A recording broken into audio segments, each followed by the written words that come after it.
أعوذ بالله من الشيطان الرجيم నేను శపించబడిన బహిష్కరించబడిన శైతాన్ నుండి రక్షణ పొందటానికి అల్లాహ్ శరణు వేడుకుంటున్నాను. قل إني نهيت أن أعبد الذين تدعون من دون الله لما جاءني البينات من ربي وأمرت أن أسلم لرب العالمين. ఇలాను నిశ్చయంగా నా ప్రభువు తరఫు నుండి నాకు స్పష్టమైన సూచనలు వచ్చిన తరువాతనే అల్లాహ్ను వదలి మీరు ఆరాధించే వాటి ఆరాధన నుండి నేను వారించబడ్డాను.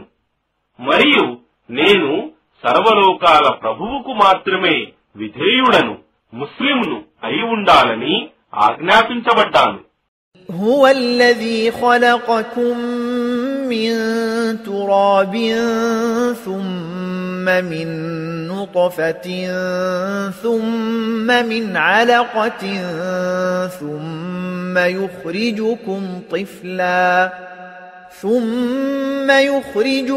طفلا ثم لتبلغوا أشدكم ثم لتكونوا شيوخا ومنكم من يتوفى من قبل ولتبلغوا أجلا مسمى ولعلكم تعقلون.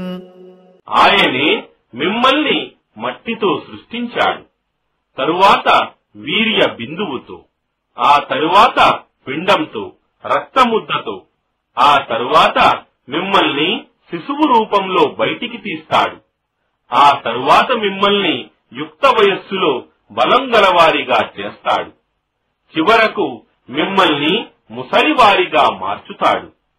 మీలో కొందరు దీనికి ముందే చనిపోతారు, మరియు మీరంతా మీ నియమిత కాలం వరకే నివసిస్తారు. బహుశా మీరు అర్థం చేసుకుంటారని ఇదంతా మీకు వివరించబడుతోంది. هو الذي يحيي ويميت فإذا قضى أمرا فإنما يقول له كن فيكون. జీవితాన్ని ఇచ్చేవాడు మరియు మరణింపజేసేవాడు ఆయనే. ఆయన ఏదైనా చేయాలనుకున్నప్పుడు కేవలం దానితో అయిపో అని అంటాడు, అంతే, అది అయిపోతుంది.